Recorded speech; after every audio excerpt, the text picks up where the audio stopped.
வியூஎஸ், நீங்கள் ஒரு used car வாங்குறதா இருந்தீங்கன்னா ஒருபொழுதும் செவரட் காரை வாங்காதீங்க.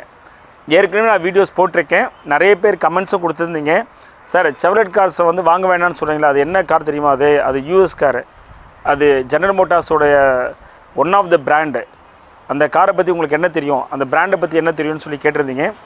நீங்கள் சொல்கிறதுலாம் கரெக்டு தான், அது யூஎஸ் தான், ஜெனரல் மோட்டார்ஸு அதனுடைய பிராண்டு தான். அந்த டெக்னாலஜியோ இல்லை அந்த காரை பற்றியோ நான் வந்து குறை சொல்லலை. நான் என்ன சொல்ல வரேன்னா, ஒரு யூஸ்டு கார் வாங்குறவங்கள பற்றி தான் நம்ம அந்த கன்சர்ன் தான் பேசுகிறோம். ஒரு யூஸ்டு கார் வாங்குறாங்க அப்படின்னா அவங்க என்ன பர்பஸ்க்காக வாங்குறாங்க, புது கார் வாங்க முடியாதவங்க தான் செகண்ட் காரை வாங்குறாங்க, அவங்கக்கிட்ட பட்ஜெட் இல்லைன்னு சொல்லிட்டு தான். அப்போது ரெண்டு விஷயம் பார்க்கணும். ஒன்று வந்து கார் வாங்கிறதுக்கான பட்ஜெட்டு, இன்னொன்று கார் வாங்கினதுக்கப்புறம் மெயின்டெனன்ஸ் பண்ணுறதுக்கான ஃபீஸிபிலிட்டி இல்லாட்டி வந்து பார்த்தீங்கன்னா அஃபோர்டபிலிட்டி, கரெக்டாக சொல்லப்போனால். சரியா?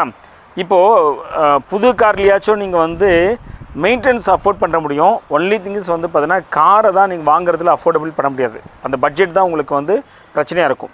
ஆனால் செகண்ட் மார்க்கெட், அதாவது யூஸ்டு மார்க்கெட்டில் பொறுத்தவரையில் நீங்கள் எப்படியாப்பட்ட காருமே வாங்கிடலாம், அதில் பட்ஜெட் ப்ராப்ளம் இருக்காது. நீங்கள் ஒரு 4-5 லட்ச ரூபா எடுத்தால் கூட நீங்கள் ஆடி காரை வாங்கிடலாம். சரியா? நான் ஏதோ மிகப்பெரிய சொல்ல சான்ஸ்லாம் இருக்குது, வாங்கிட முடியும். ஆனால் யூஸ்டு காரில் இருக்கிற மிகப்பெரிய பிரச்சனைன்னு கேட்டால் மெயின்டெனன்ஸ் அஃபோர்ட் பண்ண முடியாது, அதுதான் இங்கே உள்ள பிரச்சனை. சரியா? ஸோ அந்த ஆங்கிளில் தான் நான் செவரல் காரையும் சொல்கிறேன். இந்த க்ரூஸ்லாம் வாங்கிடாதீங்க தப்பி தவறி. சரியா? ஈவன் இப்போ நான் பீட், இது வந்து டீசல், இந்த வண்டியும் நான் வாங்க வேண்டாம்னு சொல்கிறேன். ஸ்பார்க்லாம் வாங்கிடாதீங்க. சரியா? ஏன் நான் வாங்க வேண்டாம் அப்படிங்கன்னா, பீட் டீசல் கார் இண்டிவிஜுவலாக சூப்பர் கார் தான், அது மைலேஜ் செம்மையாக கொடுக்கும், வண்டிலாம் வந்து குறை சொல்ல முடியாது. ஆனால் இன்றைக்கி இருக்கிற சுச்சுவேஷன்னா இதுக்கு ஸ்பேர் பார்ட்ஸே கிடைக்கிறதில்ல. சரியா? இப்போ இந்த ரியல் கேஸ் இந்த வண்டி எடுத்துங்க. இந்த வண்டி கிட்டத்தட்ட வந்து 2 வாரம் கிட்ட ஆகிடுச்சு, 2-3 வாரம் கிட்டமே ஆகிடுச்சுன்னு நினைக்கிறேன். இந்த வண்டியில் உள்ள ப்ராப்ளம் என்னென்னு கேட்டிங்கன்னா, உங்களுக்கு வார்னிங் இண்டிகேஷன் வருது, என்ஜின் சிம்பிள் வருது. அது போக ரேண்டமாக வண்டி ரன்னிங்கில் இருக்கும் போதே ஆக்சிலேட் பெடலில் வந்து பார்த்தீங்கன்னா ரெஸ்பான்ஸ் பண்ண மாட்டேங்குது, அதாவது டெட் ஆகிடுது. அதாவது என்ஜின் ஓடிட்டு தான் இருக்கும், அது ஒன்றும் பிரச்சனை இருக்காது உங்களுக்கு.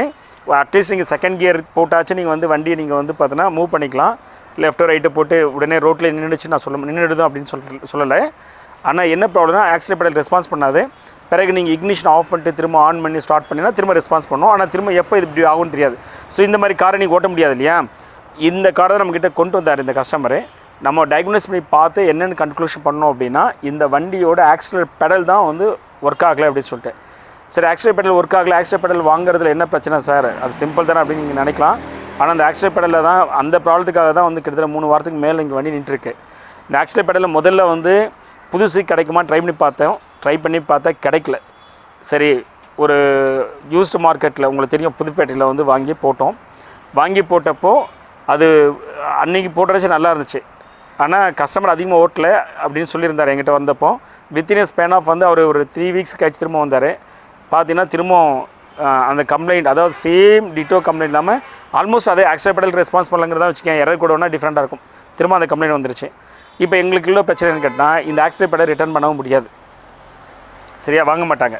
உங்களுக்கு தெரியும், அந்த புதுப்பேட்டை இருந்தால் தான் எங்கே நீங்கள் யூஸ்டு மார்க்கெட்லேருந்து வாங்கினாலும் கூட ஃபிட்மெண்ட் வாரண்டி தான் சொல்லுவாங்க. அதாவது நீங்கள் ஃபிட் பண்ணி ஓகேன்னு சொன்னதுக்கப்புறம் திருப்பி எடுத்துக்க மாட்டாங்க. ஃபிட் பண்ணி ஓகே சொல்கிறது அதுக்காக நம்ம வந்து வாரக்கணக்கில் எடுத்துக்க முடியாது, வித்தின் a day சொல்லணும். சரிங்களா? அன்றைக்கி போட்டு பார்த்து டெஸ்ட் ட்ரைவ் பண்ணப்போ நல்லா இருந்துச்சு, அதனால் ஓகேன்னு சொல்லியாச்சு. இதுக்கப்புறம் இந்த பெடல் திருப்பி கொடுக்க முடியல. சரி, இந்த டைம் வந்து கண்டிப்பாக எவ்வளோ நாள் ஆனாலும் பரவாயில்ல, புதுசு தான் வாங்கணும் முடிவு எடுத்துகிட்டு நான் கஸ்டமர்கிட்டயே வந்து பார்த்தோன்னா ட்ரேடர் நேம்லாம் கொடுத்துட்டேன். இங்கே உள்ள one of the well known trader சென்னையில், அந்த ட்ரேடர்கிட்ட நான் வந்து காண்டாக்ட் பண்ணுங்கள் சார், சரிங்களா அப்படின்னு சொல்லி காண்டாக்ட் நம்பரு, அந்த ஓனர் நம்பரு எல்லாம் கொடுத்துட்டேன். கஸ்டமரும் போயிட்டு ஆக்சிலேட் பெடல் வாங்கிட்டு வந்தார் புதுசு. சரிங்களா? வாங்கிட்டு வந்து போட்டால் அதுலேயும் வந்து பார்த்தோன்னா ப்ராப்ளம், அதுவும் ஆக்சிலேட் பெடல் ரெஸ்பான்ஸ் பண்ண மாட்டேங்குது ரேண்டமாக அக்கேஷன்லாம். Again error code different, but error code எதுனா இருந்துட்டு போட்டோம். ஆனால் வாங்கிட்டு வந்து ஆக்சிலேட் பெடல் வந்து ஒர்க் ஆகலை. சரிங்களா? சரி, இதை கொடுத்துட்டு ரிட்டர்ன் பண்ணிவிட்டு இன்னொன்று செகண்ட் வாங்கிட்டு வந்தார். அதுக்கே வந்து அந்த ட்ரேடர் வந்து நிறைய கேள்வி கேட்டிருந்தார், ஏகப்பட்ட கேள்வி கேட்டிருந்தார். சரிங்களா? அது வந்து கொடுத்தது கரெக்டு தான், நீங்கள் செக் பண்ணி பாருங்கள், நம்மக்கிட்ட கொடுக்குற பார்ட் அப்படின்னு தவறுலாம் இருக்காது அப்படின்னு. ஆனால் அதுக்கப்புறம் வந்து அந்த கஸ்டமர் அந்த ட்ரேடர் வந்து கன்வின்ஸ் ஆகிட்டார். நாங்கள் நிறைய ரிப்போர்ட்லாம் அனுப்பினதுக்கப்புறம் பிறகு செகண்ட் ஒன்று கொடுத்தாரு. செகண்டு போட்டுமே அதுவுமே ஓகே ஆகலை. சரிங்களா? இப்போ உங்களுக்கு புரிஞ்சிருக்கும் எவ்வளோ வந்து காம்ப்ளெக்ஸ் இருக்குது. 3 பெடல் போட்டாச்சு, 3 பெடல் போட்டுமே ஒர்க் ஆகலை. இந்த 3 பெடலுமே உங்களுக்கு காட்டுறேன் பாருங்கள். அப்படியே எடுக்க அந்த கேமரா எடுக்க வேண்டாம், அப்படியே இருக்கட்டும்.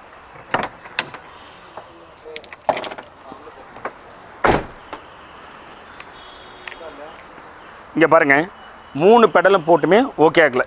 சரியா? இது வந்து இந்த பாருங்கள், இது புதுப்பேட்டில் வாங்கிட்டு வந்த பெடலை. சரிங்களா? அதுக்கு அடுத்தது இந்த பெடல் வந்து பார்த்தோன்னா ஒன் ஆஃப் த சென்னையில் இருக்கிற வெல் நோன் ட்ரேடர், அவர்கிட்டருந்து வாங்கிட்டு வந்த ஃபஸ்ட்டு பெடல். இதுவும் ஓகே ஆகலை.